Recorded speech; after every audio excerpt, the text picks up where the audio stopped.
So we're going to talk about poop. It's definitely not dinner time conversation, but it's really important that you understand what your poop means and when it's time to change it and figure out really the underlying root cause. So what's the rhythm of stool passing?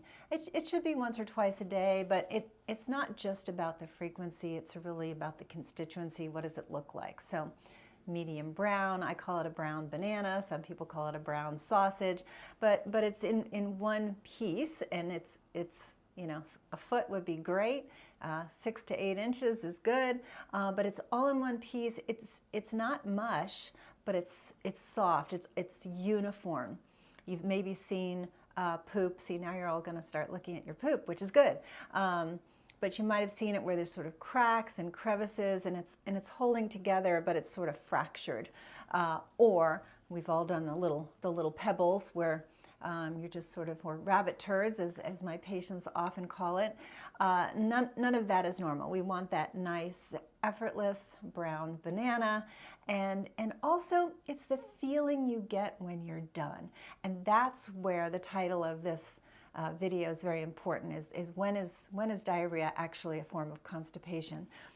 Because when you have what's called complete evacuation, it's very satisfying. You know, it's that feeling of like, okay, you know, because what is poop?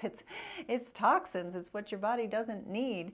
And now you have that feeling, good, it's all out of me and I'm comfortable, versus if you've ever experienced this, that feeling of like, I feel like there's some more in there, I'm still a little uncomfortable.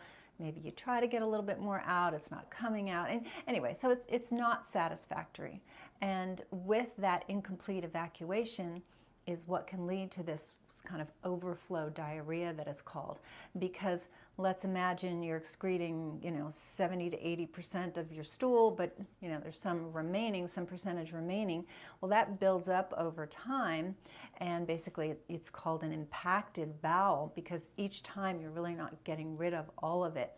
And when that impaction gets to a certain degree, what happens is that all the body can sort of get out is water that kind of creeps around the impacted stool, and then and you're experiencing diarrhea.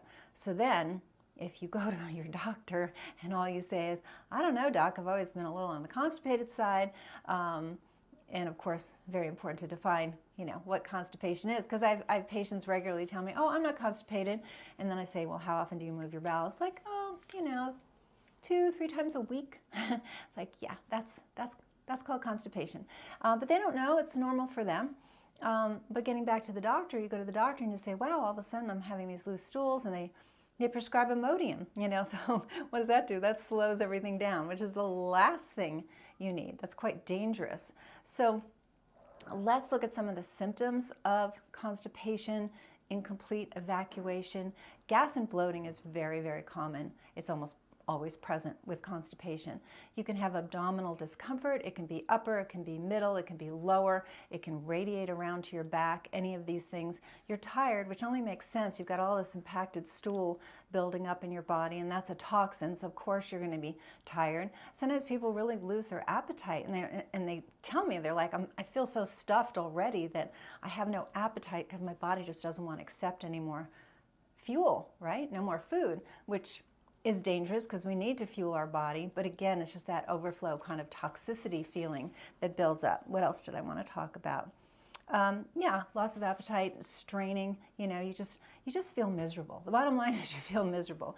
When your colon is working the way it should, when those 38 trillion microbes in your large intestine are of the good kind, meaning they're not pro-inflammatory, they're anti-inflammatory and healthy, you feel great. You've got great energy. You know, you digest your food very easily. You move your bowels once or twice a day. It's effortless. You get the complete evacuation. All these wonderful things happen. And it's not hard to turn around. I don't care if you've been constipated your whole life. We have lots of patients who have been like that. The body loves to heal. It loves to repair when you get to the root cause as to why. Now, what's the root cause? Certainly the quality of your diet has a lot to say about that. How much fiber you have in your diet, because the good microbes love fiber. So that's our fresh fruits and vegetables, nuts and seeds, legumes. I'm not completely anti-animals, eating animals, but they don't have any fiber, so you don't want to have such a high meat diet and dairy diet that you don't have any fiber coming in. You need the majority of your plate actually to be fiber-laden foods, and enough water, enough electrolytes. So those are the basics. Then, if that's insufficient, we have tests that we can do where we do a stool test and we look at what's within that poop as far as parasites, amoeba, viruses, protozoa, all sorts of organisms are looked at, and it's great because we can really see the balance versus imbalance, organisms that are really deleterious to you, that have to be handled. We usually don't need medication. We can do it with strong herbs and things like that. So, but getting that bowel such that you have these nice effortless bowel movements, complete evacuation, is really, really key. And mistaking diarrhea for actually chronic constipation can be downright dangerous, because then that impaction, as I said, your doctor recommends Imodium because you go, "Doc, I've got diarrhea." Okay, take some Imodium. Slows things down further. Now that impaction gets bigger, and it can really, I've had patients go to the hospital for impacted bowels. So you don't want that to happen, and you do want to talk to your family and your children about their poop habits, because it's extremely, extremely important. You can't be healthy without a healthy bowel. So one other thing I wanted to say, if you follow my channel much, we talk about hiatal hernia syndrome a lot. And with hiatal hernia, what's happening is the stomach is getting pushed up on the diaphragm, and you get acid reflux or GERD. You can also get shortness of breath and heart palpitations. So many of those patients have what? Constipation. And literally what's happening is what we call the intra-abdominal pressure. So that buildup of that impacted stool is just increasing pressure in the abdomen, and that poor little stomach has no place to go but up, and then you develop a hiatal hernia. That's not the only cause, but the majority of patients we see with hiatal hernia syndrome have had chronic constipation most of their lives, and it just seems to be a trajectory of more pressure, and then we get into that problem, which leads to a whole host of issues that are pretty miserable.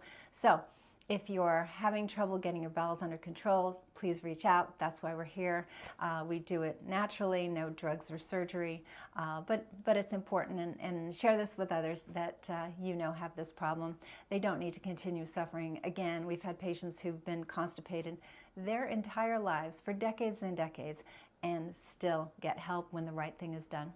I'll see you tomorrow. Bye-bye. I hope you found this video helpful. If you want more on this topic and others, click here.